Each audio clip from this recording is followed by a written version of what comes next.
بسم اللہ الرحمن الرحیم۔ شروع اللہ کے نام سے جو بڑا مہربان نہایت رحمت والا ہے۔ اگر میں خاموش رہتا تو اپنے آپ کو سازش کا حصہ سمجھتا۔ علم تو جاہل کے پاس بھی ہو سکتا ہے، اصل بات اس علم کی سمجھ ہے۔ ہر چیز کو ممکن حد تک آسان بناؤ، لیکن آسان ترین نہیں۔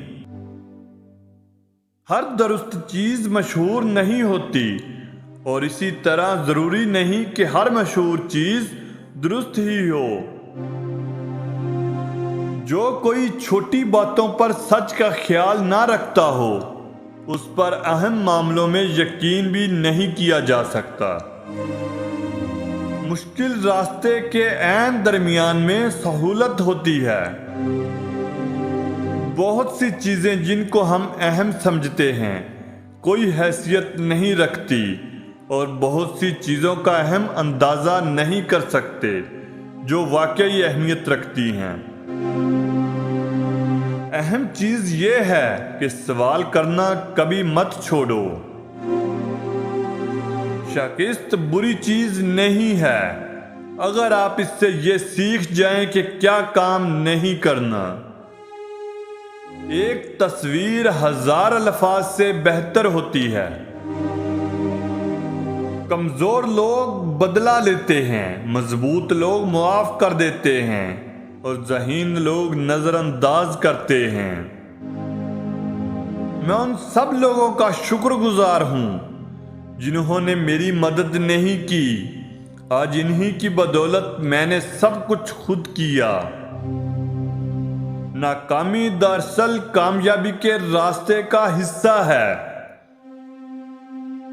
کامیابی کے 3 حصے ہیں، ایک حصہ کام میں، دوسرا کھیل کود میں، اور تیسرا خاموش رہنے میں۔ کشتی ساحل پر ہمیشہ محفوظ ہوتی ہے، مگر اس کی تعمیر کا یہ مقصد نہیں ہوتا۔ کاغذ ان چیزوں کو لکھنے کے لیے ہوتا ہے جن کو ہم یاد رکھنا چاہتے ہیں۔ سوچنے کا کام تو دماغ کا ہوتا ہے۔ اگر آپ کوئی بات 6 سال کے بچے کو نہیں سمجھا سکتے تو اس کا مطلب یہ ہے کہ آپ کو خود اس بات کی سمجھ نہیں۔ میں ہر کسی سے ایک ہی طرح بات کرتا ہوں، چاہے وہ کچرا اٹھانے والا ہو یا کسی یونیورسٹی کا مالک ہو۔ بات یہ نہیں کہ میں بہت عقل مند ہوں، مگر میں سوالوں کے ساتھ وقت بہت گزارتا ہوں۔ اگر مجھے ایک مسئلہ حل کرنے کے لیے 1 گھنٹہ دیا جائے تو میں 55 منٹ اس مسئلے کے بارے میں سوچوں گا اور 5 منٹ اس مسئلے کے حل کے بارے میں۔ میں خوش رہتا ہوں کیونکہ میں کسی سے امید نہیں رکھتا۔ ہماری مزید ویڈیو دیکھنے کے لیے ہمارے چینل کو سبسکرائب لازمی کریں تاکہ آنے والی ویڈیو آپ تک پہنچ سکے۔ شکریہ۔